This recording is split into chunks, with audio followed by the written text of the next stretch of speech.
사도행전 20장입니다. 사도행전 20장, 신약성경 223쪽, 사도행전 20장, 신약성경 223쪽, 사도행전 20장 24절 말씀, 사도행전 20장 24절 말씀, 우리 한 목소리로 우리 같이 합독 읽겠습니다. 시작. 내가 달려갈 길과 주 예수께 받은 사명, 곧 하나님의 은혜의 복음을 증언하는 일을 마치려 하면은 나의 생명조차 조금도 귀한 것으로 여기지 아니하노라. 아멘. 하나님께서 우리 교회에 귀한 강산 목사님을 보내주셨습니다. 사람의 마음으로 자기의 길을 계획한다 할지라도 또 그 걸음을 인도하시는 분은 하나님이신데, 하나님께서 부산 풍성한 교회에 이렇게 사역을 하시다가 그만두시고 이제 베트남 선교를 준비하고 계신 목사님을 친히 이곳까지 보내주셔서 아마 우리 교회 또 우리 성도들에게 반드시 필요한 말씀을 주시려고 아마 보내신 것 같습니다. 오늘 이 시간에 목사님 나오셔서 말씀드릴 때 기대하는 마음으로 여러분 들으시기를 바랍니다. 자, 그렇게 하나님 써주시라는 그런 마음으로 우리 할렐루야 하면서 우리 목사님 환영하겠습니다. 할렐루야.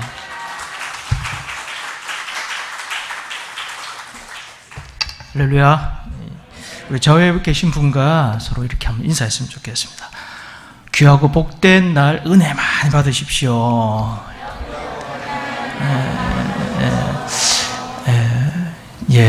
다시 한번 인사할게요. 이렇게 옆에 앉아주셔서 가문의 영광입니다.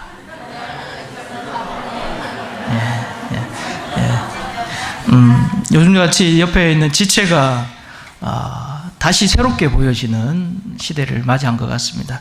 옆에 이렇게 지체가 있다는 것 자체가 얼마나 귀한지 자꾸 이제 고립되는 그런 시대 가운데 이렇게 소중한 지체가 내 옆에 앉아 있다는 것이 가문의 영광 아니겠습니까? 그죠? 그만큼 기쁘다 이 말인 것이죠. 오늘 귀한 주일 또 하나님께서 귀하게 쓰시는 우리 중앙교회에 이렇게 초대되어서 제가 함께 말씀으로 은혜를 나눌 수 있어서 모든 영광 하나님께 올려드립니다. 할렐루야. 평소에 제가 이제 되게 좋아하는 목사님 중에 한 분이 바로 우리 김명기 목사님이시거든요. 늘 제가 이게 목사님들 모임에 뵈면 굉장히 겸손하시고, 그 다음에 굉장히 보이지 않는 곳에 이렇게 잘 섬기시는 우리 귀한 목사님이시고, 또 사실 그 같은 학부모였습니다. 그렇죠? 같은 학부모 이미 이제 다녔고, 저희 애들은 다니고 있어요. 둘이 다니고 있고, 그리고 뭐 외모로 따졌을 때 굉장히 여러분 목회는 외모로 하는 것 같습니다. 할렐루야. 아무리 봐도 목회는 외모로 한다. 그래서 저는 외모가 안 되기 때문에 선교해야 된다. 할렐루야. 결론이 나오더라고요.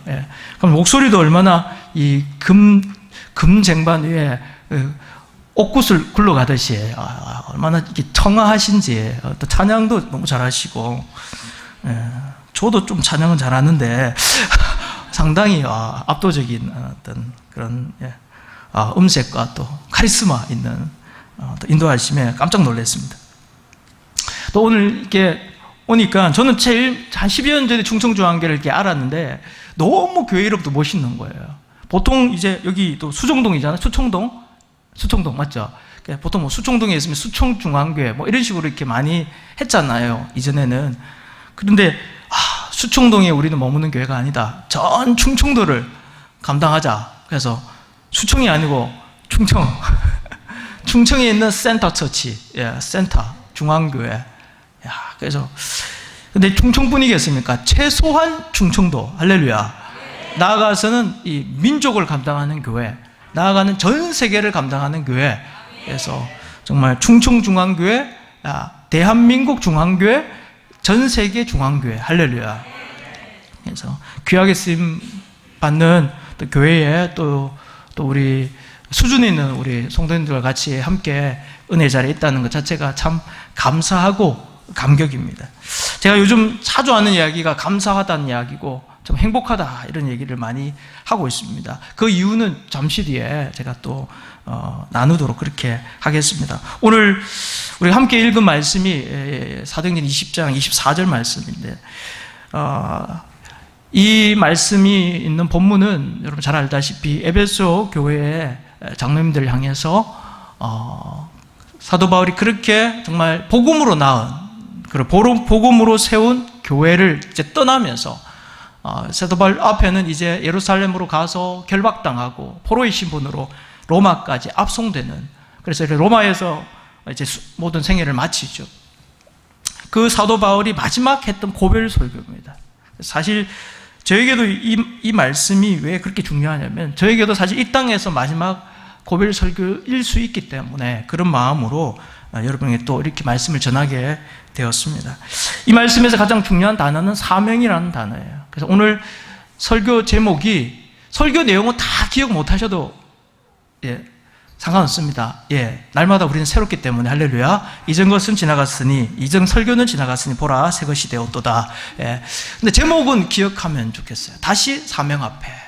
사명이라는 단어가 오늘 핵심 단어인데, 사명을 한자로 풀었으면 부를 사자의 목숨명입니다. 그러니까 목숨 걸고, 오늘 사도 바울도 그렇게 목숨, 생명에 대해서 얘기를 하죠. 목숨 걸고 하라고 불러서 시키신 일이 바로 사명입니다. 보통 사명을 비전이나 또 소명이나 또 콜링, 부르심이라고 또 달리 표현하기도 합니다. 그래서 영어로 보통 사명을 하면은 이제 미션이라는 말을 쓰기도 하죠. 많이 씁니다. 근데 오늘 본문에 이제 있는 사명이라는 단어가 NIV 영어 성경에 보니까 태스크라고 표현되어 있어요. 그러니까 태스크, 과업, 선교적 용어로 보면 과업 이렇게 표현하는데, 쉽게 말하면 숙제라는 거예요. 숙제, 과제. 그래서 예수님께로부터 받은 숙제가 남아있다, 이걸 다 했다, 이제 그 숙제를 다 했다라고 표현을 하는 거예요. 부모님들이 자녀들한테 이제 가족 많이 하는 10가지 잔소리 중에 하나가 숙제했나, 숙제해라, 이런 얘기죠. 어제도 하셨을 거고, 어제는 안 했겠나, 토요일이니까. 오늘 저녁쯤 되면 아마 하기 시작하실 것 같아요. 한동안 안 했는데, 그죠? 한동안 안 들었는데, 여러분, 그죠? 우리 친구들, 좋았는데, 다시 이제, 저도 뭐 가끔씩 합니다. 제가 하나님 은혜로, 하나님 첫째를 딸을 주셨어요. 19년 전에. 내년에 이제 대학 갑니다. 근데 이제 또 2년 뒤에 하나님 또 은혜를 주셔가지고 공주를 주셨어요. 그러고 나서 이제 한 4년 뒤에 저는 이제 나름 바람이 있다면은 아들을 손잡고 목욕탕 가는 거였거든요. 그게 그렇게 부럽더라고요. 그래서 하나님 아들 욕심 좀 생겨가지고, 또 그때 안수 2007년도에 제가 목사 안수 받았습니다. 그래서 안수 기념으로 저희 사모를 설득해가지고, 그분이 허락하지 않으면 안 되니까, 그래가지고 중국말로 지화성위라고 하는데 계획 생육을 했습니다. 그래가지고 계획을 해서 하나님 중심을 보시고, 그 다음 이듬해에 9월에 중심을 보시고 진짜 또다시 하나님께서 딸을 주시더라고요. 할렐루야. 그래가지고 제가 딸기공주 아빠, 딸만 셋입니다. 부럽죠? 요즘에는 부러움의 대상이 되고 있습니다. 그 막내 딸은, 첫째, 둘째는 사실 좀 이렇게 양육을 했습니다. 훈육을 했고, 이렇게 막 벌도 세우고 하고 했는데, 그래서 첫째 딸, 둘째 딸이, 그걸 기억을 해요. 다 기억하더라고요. 전 몇 번, 이렇게 벌 세운 것도 별로 없는데 은혜롭게 하고 그러는데, 다 하고 나면 제가 안아주고 막 이렇게 했거든요. 회복, 이게 마음에 상하잖아요. 그러면 이제 아직 또 회복도 해줘야 되거든요. 항상 그 책에 있는 내용대로 그렇게 잘했는데, 애들이 그 막내딸한테 제가 대하는 걸 보면 애들이 불만을 토로하더라고요. 우리한테는 그렇게 안 하시는데 왜 막내 하진인데 이러면, 하진이한테는 절대 그렇게 안 한다는 거예요. 그러니까 얘를 방목을 했거든요, 저는. 그러니까 얘에게는 무한한 자유와 그래서 지금 6학년인데 또 여전히 공부하고 담 쌓고 살고 있습니다. 숙제라도 했으면 좋겠는데 숙제도 잘 안 해요. 꼭 밤늦게 하든지 그 다음 아침에 막 부랴부랴하고 막 급하게 학교를 가요. 그걸 보면서 내가 너무 방목했나?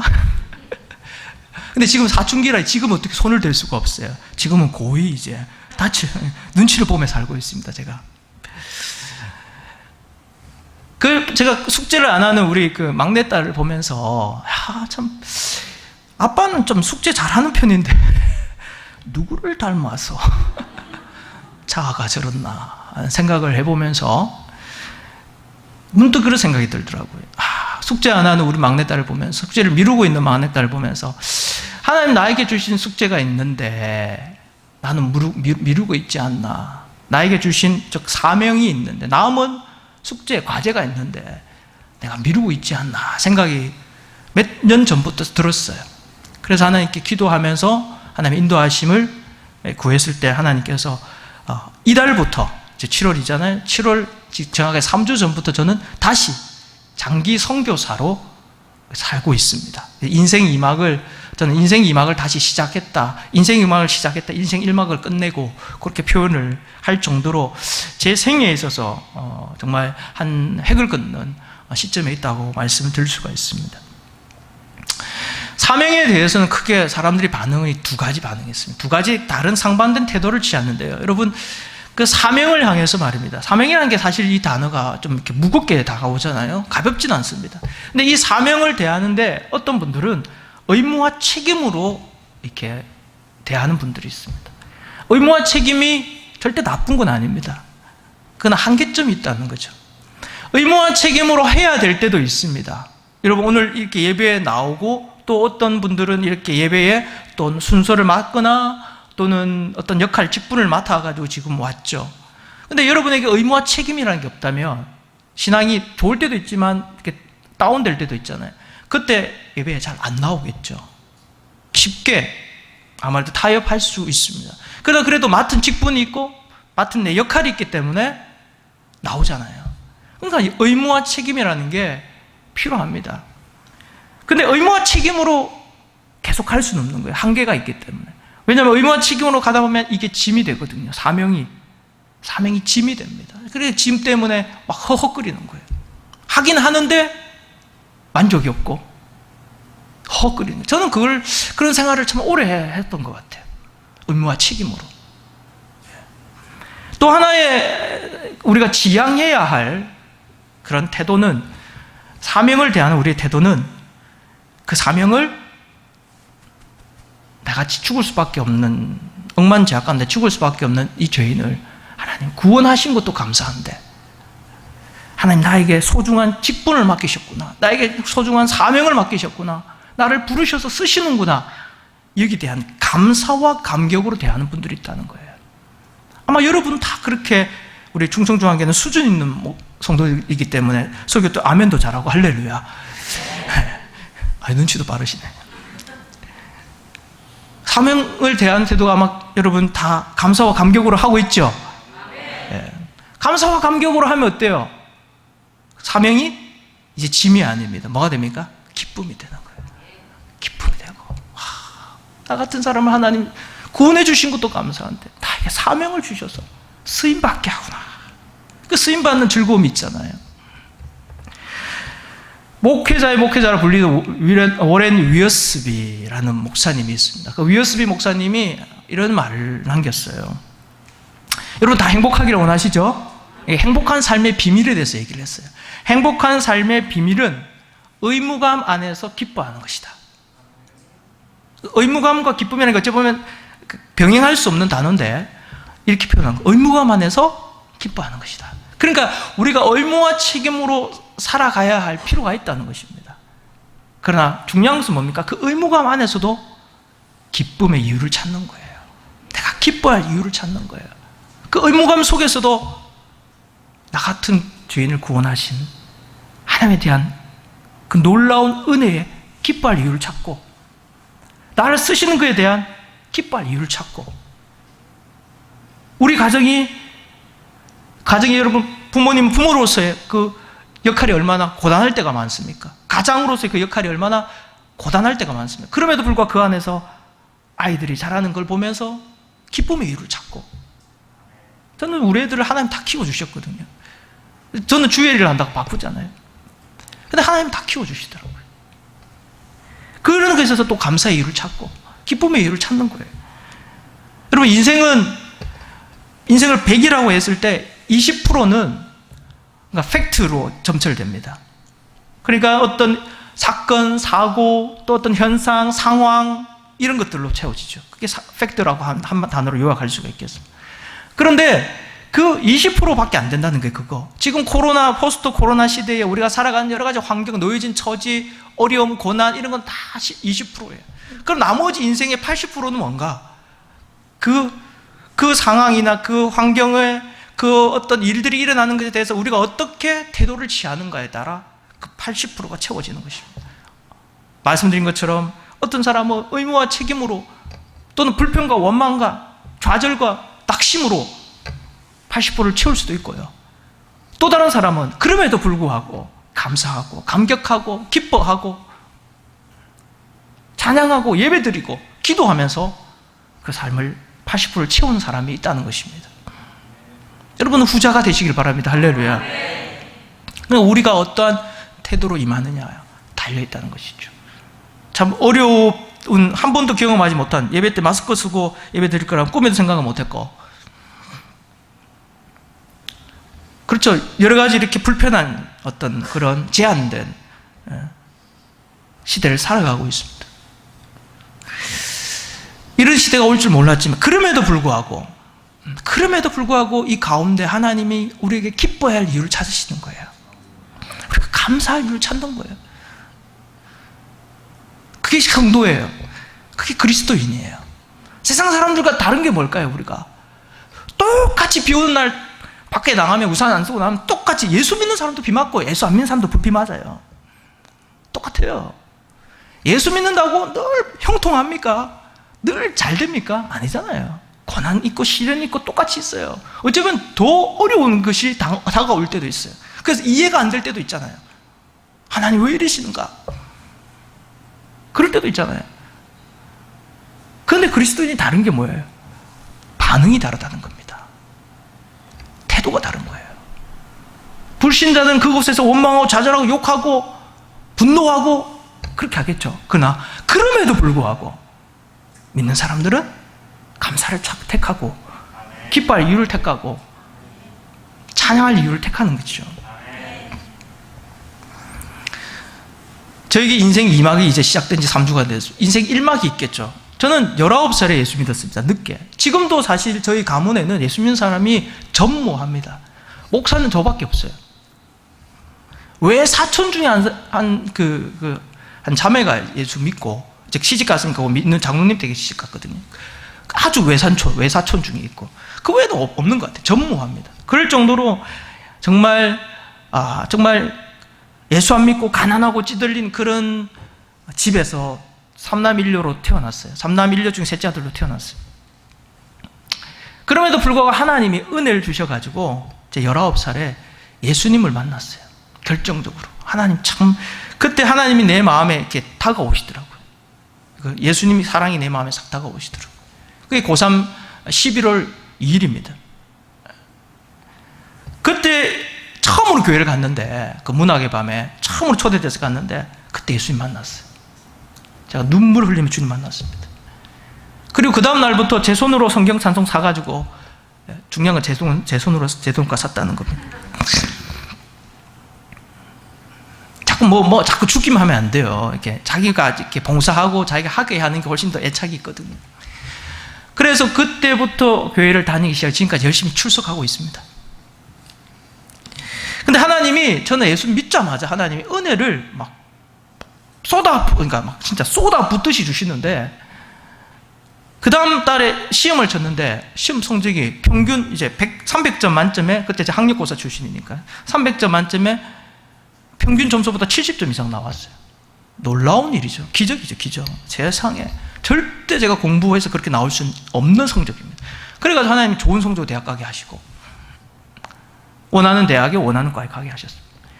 그것만 은혜가 아니라 예수 믿고 3개월 딱 됐을 때 새해가 됐죠. 제가 11월에 예수 믿었으니까 1월로 이제 해가 넘으니까 대학부로 올라갔습니다. 대학부로 올라갔더니 이제 대학부 전도사님이 성경 공부 때 아마 1월에 첫 주니까 그런 내용이었던 것 같아요. 어떻게 우리가 인생을 살 것인가 그런 내용이에요. 근데 이게 제가 꽂혔어요.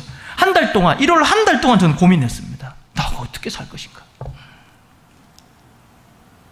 생각하면 계속 내가 어떻게 살 것인가? 내가 어떻게 살? 제가 원래 학창 시절, 이렇게 그 청소년 때부터도 좀 약간 그런 거에 대한 고민이 많았어요. 내 인생을 어떻게 살아야 되나? 왜냐하면 주어진 환경이 절대 가난하죠. 또 뭐 어떻게, 뭐가 없잖아요. 그러니까 인생에 대한 어떤 의미를 제가 참 자꾸 찾았어요. 그러다가 하나님 만나니까 답이 나와요. 금방 답이 나와요. 뭐예요? 하나님을 위해서 살아야겠다는 건 답이 나와요. 왜냐? 하나님은 영원하시고 나는 유한한데 내가 유한한 내 인생을 영원하신 그분을 위해서 드릴 수 있다는 것이 얼마나 의미 있고 가치 있는 일인가. 그래서 하나님을 위해서 드리기로 했어요. 근데 그럼 어떻게 살까가 남잖아요. 그러면 하나님을 위해서 사는데 내가 하나님을 위해서 평생 살고 싶은데 어떻게 살면 좋을까? 그렇게 고민하면서 있을 때 하나님이 선교의 비전을 주신 거예요. 여러 가지 말씀으로 또 환경으로 또 사람을 통해서 선교의 비전을 확 주셨습니다. 그때 받은 비전이 지금까지 또 앞으로도 변함이 없고 한 번도 흔들림이 없는 거예요. 여러분, 왜 비전이 중요하고 왜 삶에 이렇게 사명을 받고 살아야 되냐면요, 우리 인생은 참 많이 순간순간 선택의 연속이잖아요. 그렇죠? 선택을 해야 됩니다. 크고 작은 선택을 해야 되는데 이 인생의 목표가 확실한 사람은요, 인생의 비전과 달려갈 길이 확실한 사람은요, 취사 선택이 쉬워요. 딱 그 목표, 그 비전에 합당하면 선택하는 거고 합당하지 않으면 과감히 버릴 수가 있는 겁니다. 인생은 버리는 거예요. 자꾸 이거 붙이고 저거 붙이고 하기 때문에 인생이 그렇게 고민이 많고 힘든 거예요. 마치 달려가야 하는데, 성경에 보면 달려간다 그랬잖아요, 사도 바울이. 달려가는 경주자가 경기 선수가 이것도 가져가고 저것도 가져가고 해가 어떻게 달려가겠어요? 그러니까 인생은 버리는 거예요. 하나님 부르심에 합당하지 않은 건 과감하게 버리는 거예요. 그때 저는 취사 선택이 쉬워지더라고요. 그래서 한 길로 가는 게 정확하게 되는 거죠. 그래서 비전은 빨리 받을수록 좋은 것입니다. 나에게 주신 사명을 깨닫는 것은 빨리 깨닫는 게 좋은 것입니다. 그래야지 인생을 살아가는데 버릴 건 버리고 포기할 건 버리고 가야 할 건 끝까지 붙들고 가는 것입니다. 할렐루야. 하나님 그렇게 지난 한 30년을 이끌어 오셨어요. 참 은혜죠. 말할 수 없는 은혜는 정말 하늘을 두루마리 삼고 바다를 먹물 삼고 적어도 뭐 다 그런 얘기 하시죠. 대하 드라마 하나 쓴다고 그렇게 하잖아요. 그럴 정도에서도 참 많은 은혜가 있었습니다. 그 사이에 예수 믿고 한 2년 반 만에 성령의 불체험도 하고요.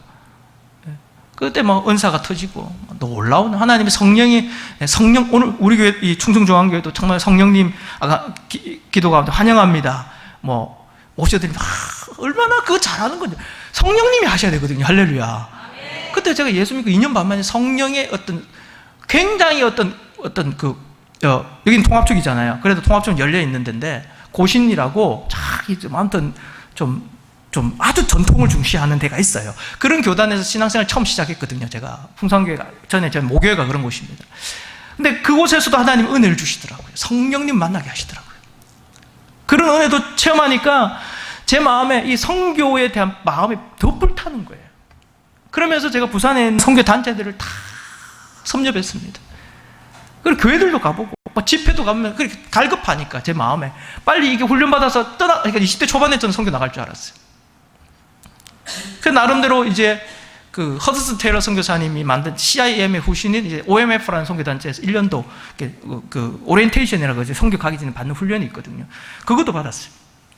그래서 나름대로 하나님께서 보내실 날을 기다리면서 나름 훈련하고 있었습니다. 근데 제 마음에 자꾸 이제 훈련이 좀 더 필요하다는 마음을 이렇게 자꾸 갖게 하시더라고요. 그러면서 OMF 선교단체 제가 오리엔테이션 받을 때 알았던 분의 지인의 소개를 통해서 우리 풍성한교회를 만난 거예요. 그게 25년 전 이야기입니다. 그 당시 풍성한교회는 개척한 지 1년 된 교회. 그러니까 이런 건물도 없어요. 그냥 상가 4층에 다 앉아도 80명도 못 앉는 그런 작은 상가교회였어요. 그 주변엔 다 시장통이고, 그러니까 누구도 올 수 없는 별로 정말 부흥하기에는 열악한 조건에 있는 그런 교회. 하필 제가 가는 날 간판이 하나 또 떨어졌더라고요. 저는 그래도 좀 건물도 있고 300명 모이는 그래도 중형교회, 선교사 후보생으로 어찌 보면은 각광받으면서 이렇게 그래도 이렇게 주목받는 인물이었는데 하는 뜻이 있겠다 싶었어요. 그리고 제가 사는 곳과 그곳은 완전히 극과 극이에요. 네. 풍성교회 원래 있었던 곳하고. 그런데도 마음에 이제 감동이 있어서 간 것이 금요기도 때 갔습니다. 근데 금요기도 때 갔는데 저기 문을 상가문 있죠? 이렇게 철문으로 된 거 있잖아요. 딱 열는데 조그만해요. 조그만한 교회. 제가 다니던 교회에 비하면 10분의 1도 안 돼요. 조그만한 교회인데 문을 딱 여는 순간 이게 다른 거예요. 완전히 이 영적인 파장, 영적인 웨이브라는 게 이게 확 오는데, 이게 제가 성령님을 안 만났으면 아마 튕겨 나갔을 거예요. 성령님을 이렇게 만나고 인격적으로 만나고 그분의 어떤 성령 충만함이라는 어떤 그런 그래도 어떤 그 충만한 상태가 아니었다면 아마 그 영적인 어떤 강력한 그 스파크가 생겨가지고 아마 튕겨 나갈 정도로 뜨거워 하면 나갔을 거예요. 근데 저는 반대.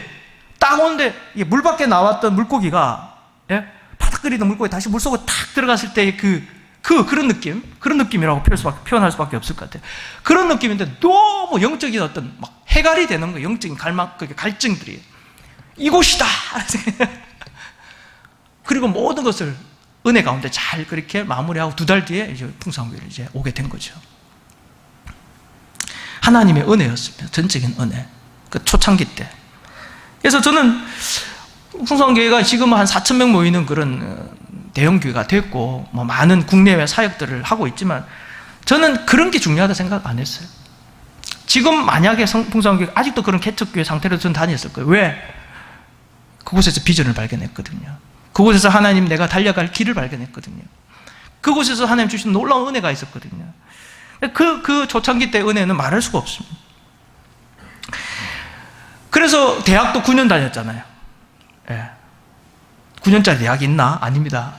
4년제 재수한 것도 아니고 삼수한 것도 아닌데 4년 대학을 다니는데 그 중에 2년은 군대 가고 1년은 또 하나님의 은혜로 이제 제가 원래 전공을 중어중문학을 했거든요. 중문학. 예. 그래서 어학연수도 하나님 열어주셔가지고 갔다 왔어요. 근데 그때 뭐 여러 간증들은 말할 수 없이 많습니다. 나머지 2년은 뭐냐면 교회에서 사역을 했어요. 평신도로. 간사로. 그렇게 하고 싶더라고요. 그래서 계속 그때는 1년 이상 휴학을 못하는 제도가 있었습니다. 그래 1년 휴학해서 막 하고 또 복학했다 6개월 뒤에 또 다시 휴학하고 9년을 다닌 거예요. 그런데 중간에 하나님 또 이렇게 부르심이 있었어요. 원래 저는 평신도 선교사로 나는 살 것이다. 자비랑 평신도 선교사로 살려고 생각을 했어요. 근데 26살에 하나님이 8월에 기도 가운데 신학의 사명을 부르심이 주셨어요. 한 달 동안 사실 좀 버티기 했습니다. 버티기. 왜 안 하고 싶어가지고. 난 신학교 안 가고 싶어요. 저 목사 안 되고 싶었거든요. 왜냐면 나 같은 사람은 되면 안 된다. 제 성격이나 지금은 굉장히 제가 유순해지고 이렇게 되게 부드럽죠? 예. 그 당시는 아니었습니다. 한 20년 전만 해도 저는 굉장히 좀 날카로운 사람이었습니다. 저 성격을 알거든요. 성격을 아니까 내 같은 인격으로는 안 된다. 저도 그래서 주변에 인격이 좋으신 목사님 보면 되게 존경해요. 왜냐하면 저런 인격을 있는 분이 목사를 해야 된다 생각하거든요. 지금도 변함없이. 근데 하나님 나 부르신다. 하나님 실수하시는 겁니다. 이렇게 생각했습니다. 하나님 혹시 잘못 부르신 거 아닌가요? 한 달을 경상말로 개겼습니다. 예. 근데 나중에 결국은 항복했습니다. 하나님께. 왜? 알거든요. 하나님의 부르심은 절대 막을 수 없거든요. 사람의 힘으로는요. 절대 거부할 수 없는 부르심이거든요. 그래서 하나님께 또 손 들고 순종하기로 했습니다. 그리고 순종한 그 대학을 마치고 순종한 그대로 그 다음 해에 저는 신학교를 간 거죠. 그래서 목사가 됐고 지금은 목사 된 지도 벌써 13년째가 됐습니다. 그 사이에 전도사 때 하나님이 참 은혜를 주셔서 선교를 갈 수 있었습니다. 그렇게 꿈에도 그리던 선교를 32살, 33살 2년 동안 신대원 다닐 때 갔어요. 그 당시 제가 다니는 학교는 5년 안에 졸업을 해야 됩니다. 근데 3년 과정이니까 아무리 최대한 할 수 있는 게 2년 휴학할 수 있는. 그래서 2년 휴학을 하고 중국이라는 곳에 갔습니다. 가서 처음에는 하나님이 정말 준비를 많이 했기 때문에 10년 동안 교회 안에서 훈련됐죠. 그리고 두날개 훈련도 1호로 선교를, 이렇게 1호로 제대로 훈련받았죠. 그러니까 하나님이 사역을 확 열어주실 거라고 막 생각을 했어요. 그렇게 기대를 했어요. 또 주변 분들도 그렇게 될 거라고 막 얘기했어요. 그 고지 것들을 들으면 안 됩니다. 그러니까 제 안에 그런 마음이 있었던 것 같아요. 갔는데 막 길이 열리는 게 아니고 길이 닫히는 거예요. 한 달 반 동안 아무 일이 일어나지 않았습니다. 그걸 저는 뭐라 표현하냐면 그때 영적인 실직자였어요.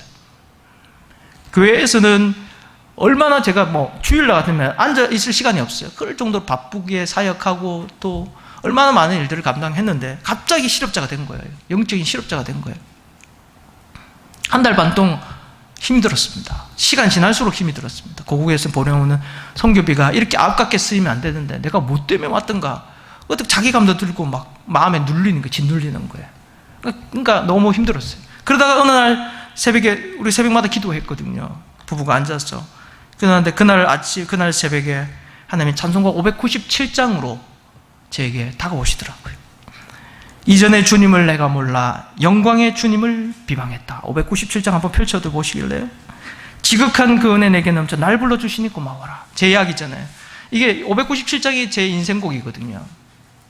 나 받은 달란트를 마른 거 나 힘써 그것을 남기어서 갑절로 주님께 바치우면 충성된 종이라 상 주시리.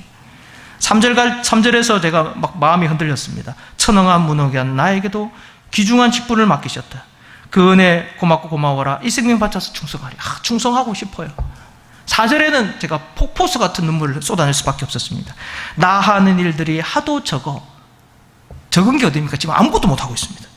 큰 열매 눈앞에 안 베어도 큰 열매는 뭡니까? 작은 열매도 안 보이는데 막 그냥 막 울기 직전이에요. 근데 하나님이 마지막 절에서 막 역사하시더라고요. 폭포수 같은 울음을 내가 쏟아낼 수밖에 없어요. 주님께 죽도록 충성하면 생명의 멸류가 얻으리라. 그날 막 대성통곡했습니다. 그날 새벽에 처음에는 서러워서 울었습니다. 한 달 반 동안 이렇게 마음이 얼마나 힘들었어요. 그러니까 막 폭발하는 거예요.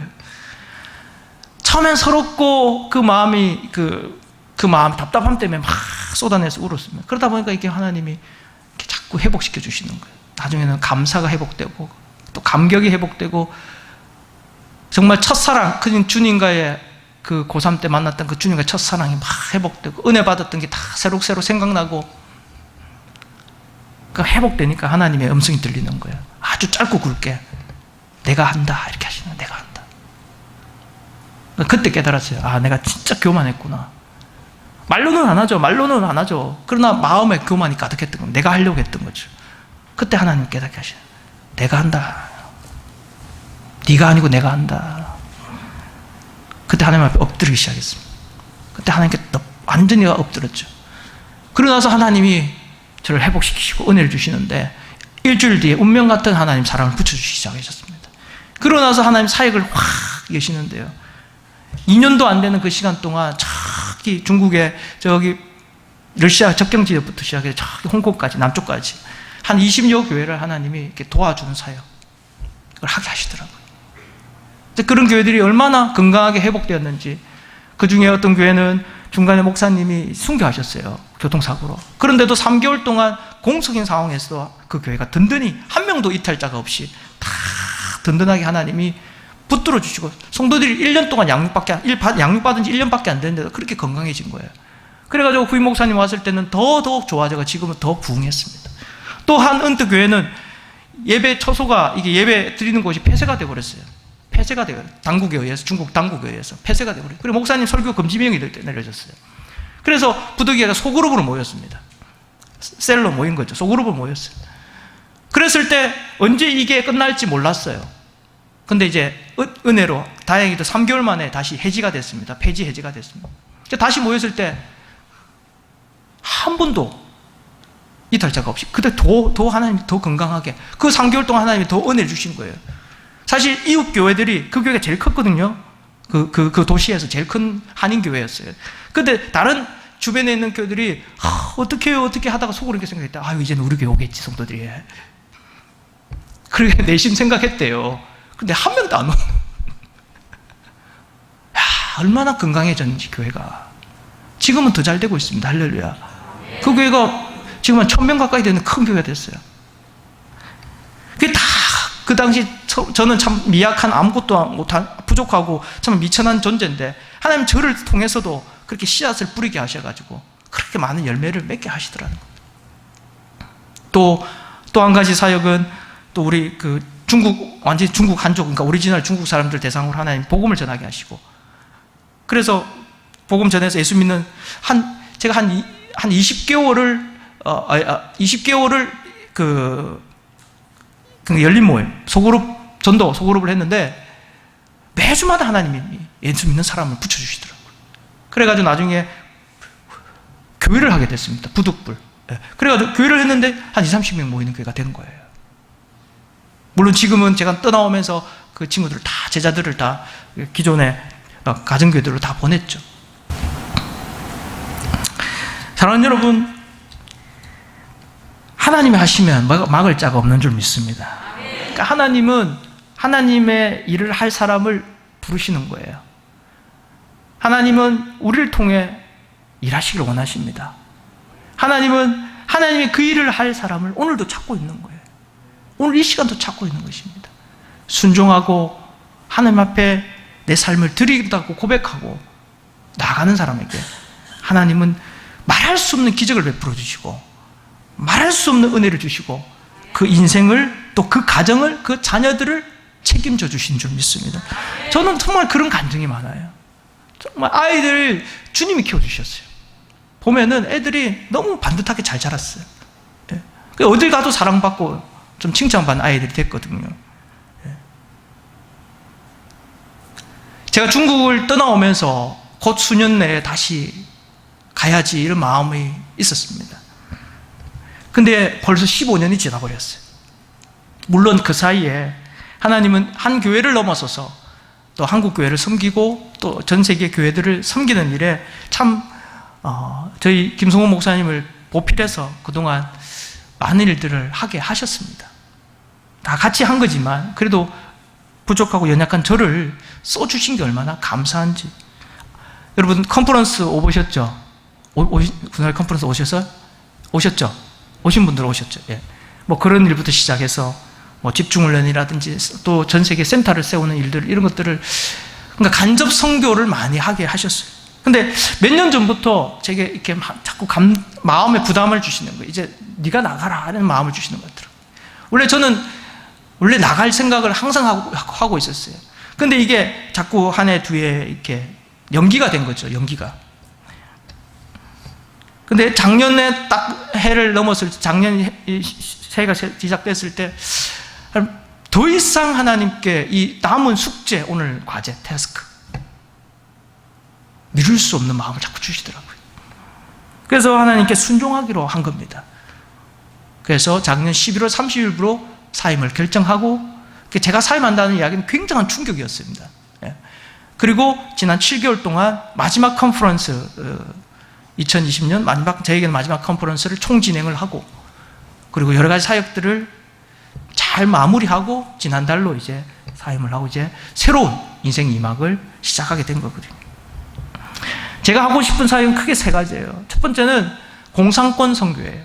그러니까 두날개 선교회가 하는 사역은 어찌 보면 선교의 센터적인 역할을 하는 사역을 한다면, 저는 저기 사각지대, 저 모퉁이에 있는 그런 사역들, 좀 사람들이 가기 싫어하는 곳, 또 어려운 곳, 이런 곳을 하나님 자꾸 인도하심이 있었어요.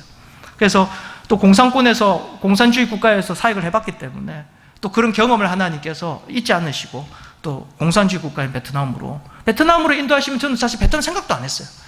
베트남 오늘 할 줄 아는 것도 아니고.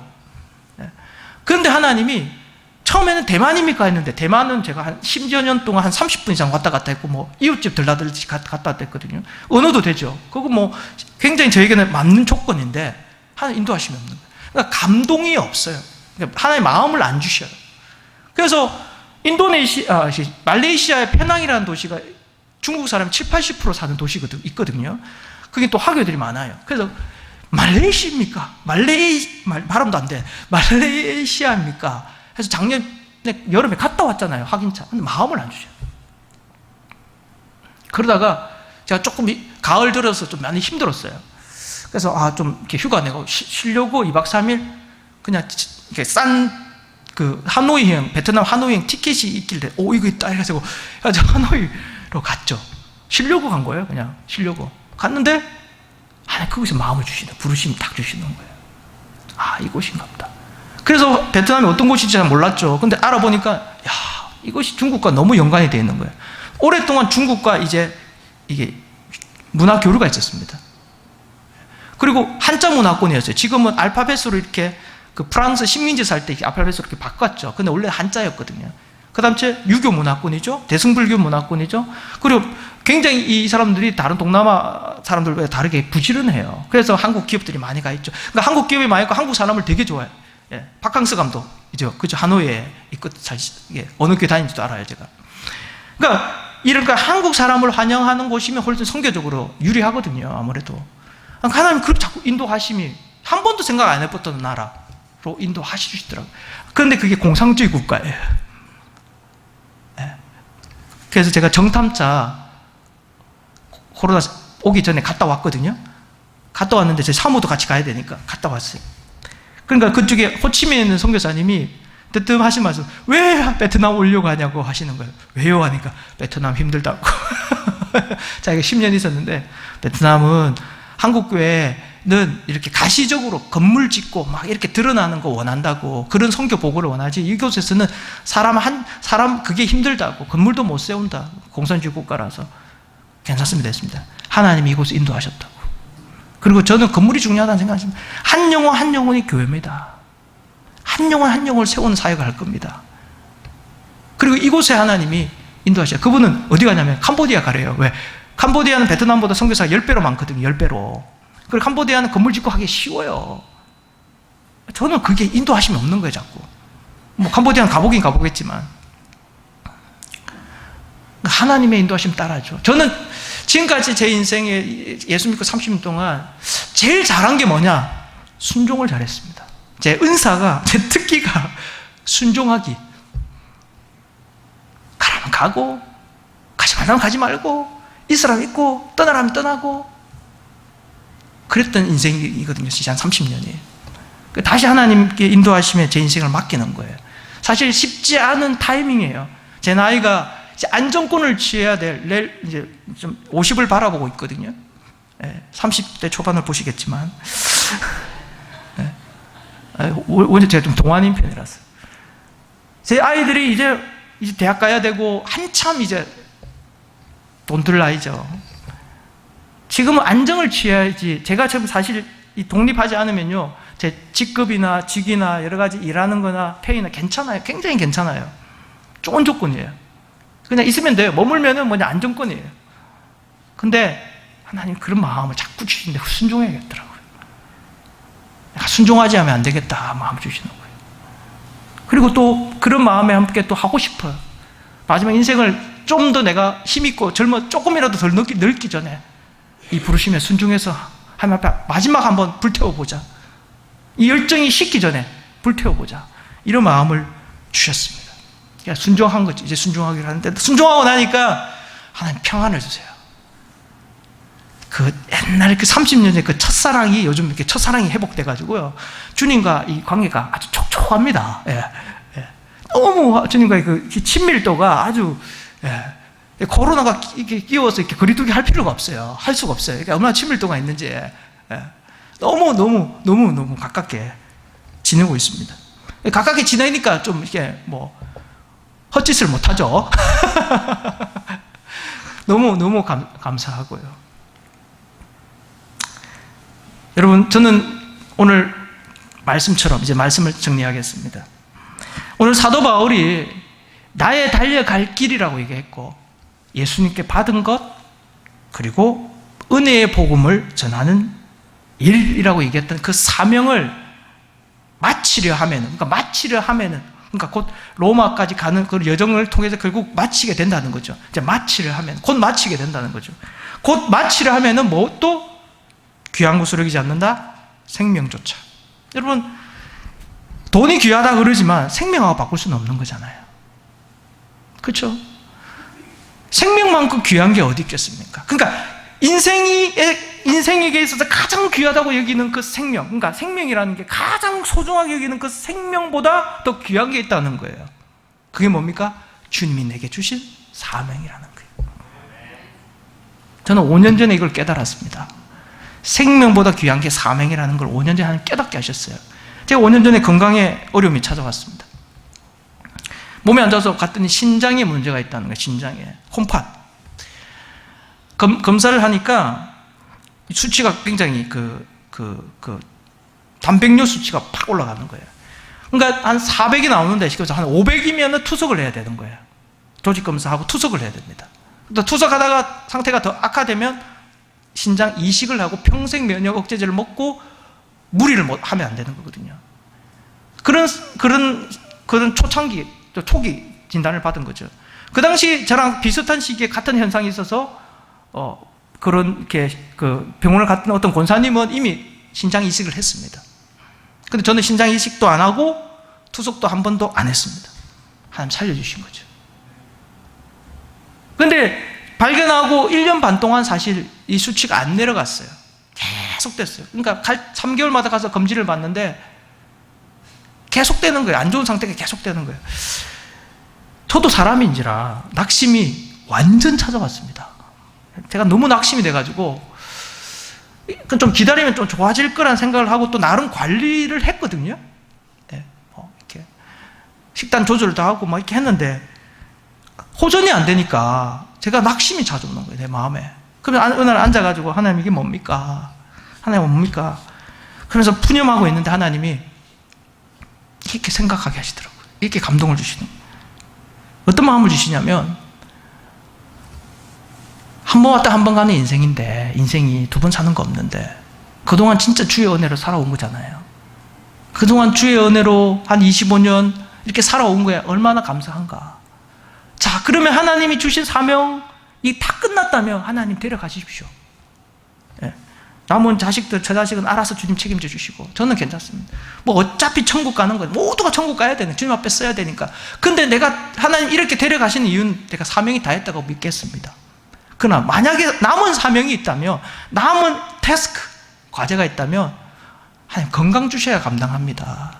건강 주셔야 제가 감당하지 어떻게 아프면서 선교를 할 수 있겠습니까? 선교지는 더 험악한데 체력전이고 영역전인데 하나님 이 사명 감당하려면 건강 없으면 못합니다. 그런 마음으로 이렇게 하나님 앞에 얘기했어요. 근데 하나님 제가 마음에 평안이 오는 거예요. 그리고 3개월 또 지났습니다. 병원에 갔는데 그 사이에 뭐 특별하게 한 것도 없어요.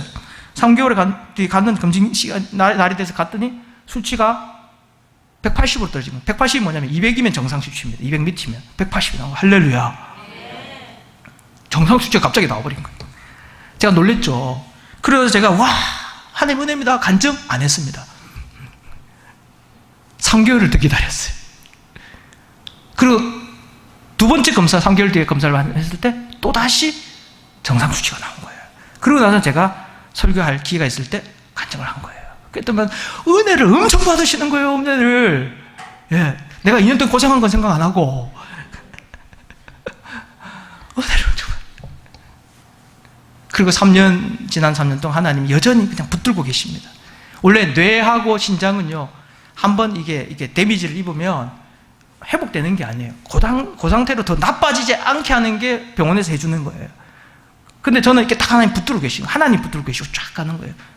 절대 의학이 하는 게 절대 의학이 하는 거 아니에요. 의학은 정확하게 진단해주는 첨단 의학과학은 정확하게 진단하는 게 발달한 거지, 아직도 치료 못하는 건 치료 못하잖아요. 그러니까 정확하게 암입니다, 죽을 병입니다 이렇게 진단해줍니다. 치료는 누가 하십니까? 하나님 하시는 거죠.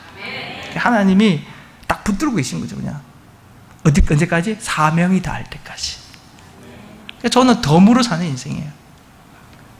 사명이, 그래서 그때부터 사명이 사도 바울의 고백처럼 생명보다 귀하다는 것을 깨달은 거예요.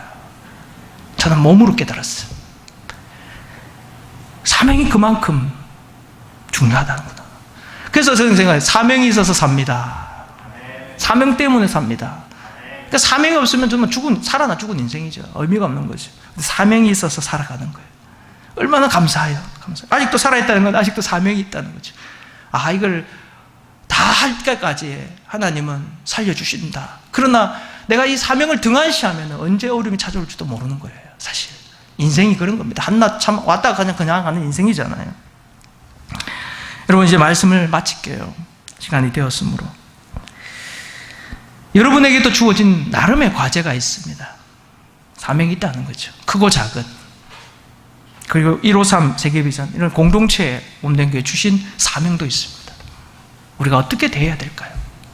아직도 여러분 우리의 삶에 여러 가지 끝으로 말미암아 혹시나 미루고 있지 않는지 되돌아보시고 다시 한번 주님의 말씀 앞에, 다시 사명 앞에 서서 생명보다 더 귀한 하나님이 우리를 부르신 목적, 그 이유를 따라 살아가는, 그래서 주님 앞에 우리가 모두가 섰을 때 착하고 충성된 종아 참 잘했다, 전 칭찬 듣는 게 제 마지막 라스트 비전이거든요. 상급은 그 다음 문제, 면류관은 그 다음 문제 주시면 좋고요. 그 다음 이 말은 꼭 덮어주는 거예요. 착하고 충성된, 탁 안아주시면 주님이 착하고 충성된 종아 잘했다, 고생했지. 그 말 들으면 얼마나 감사할까. 그 인생의 목표를 두고 오늘도 살아가고 있습니다. 제가 이 사역에 여러분 함께 기도와 또 응원을 해주시면 좋겠습니다. 그런 분들은 또 여러분 받으신 그 있죠. 유인물에 보시면은 혹시나 감동되는 대로 뭐 적은 금액도 상관없습니다. 저는 많은 분들이 이렇게 좀 기도해 주시면 좋겠다는 생각이 들더라고요. 그렇게 물질 있는 곳에 기도하잖아요. 그래서 조금이라도 후원해주면 그게 기도가 되거든요. 저도 기도해드립니다. 저는 지금 조금씩 후원해 주신 분들이 생기는데 새벽마다 이름 불러 기도해요. 새벽마다 이름 불러. 그렇게 기도하고 싶더라고요. 이름 불러가면서 축복해달라고, 그 생애를 축복하시고 그 가정을 축복해주시고 그 섬기는 교회까지 하나님 축복해달라고, 그 생업을 축복해달라고 막 기도하다가 그냥 1시간 가요. 한 분 한 분 이름 부르고 기도로 함께 또 교통하면 좋겠습니다. 마지막 597장 찬양하고 기도하겠습니다. 이제는 우리 주 예수 그리스도의 은혜와 하나님 아버지의 만물하신 사랑하심과 성령의 교통, 충만, 기름 부으심이 오늘 예배 자리에 나와 다시 한번 믿음으로 결단하며 믿음으로 살며 사명 앞에 다시 서기를 원하는 사랑하는 몸된 교회의 모든 믿음의 권속들 머리 위에, 그리고 그 삶과 그 가정과 생업과 모든 것 위에 지금부터 영원토록 함께 있기를 축원드리옵나이다. 아멘.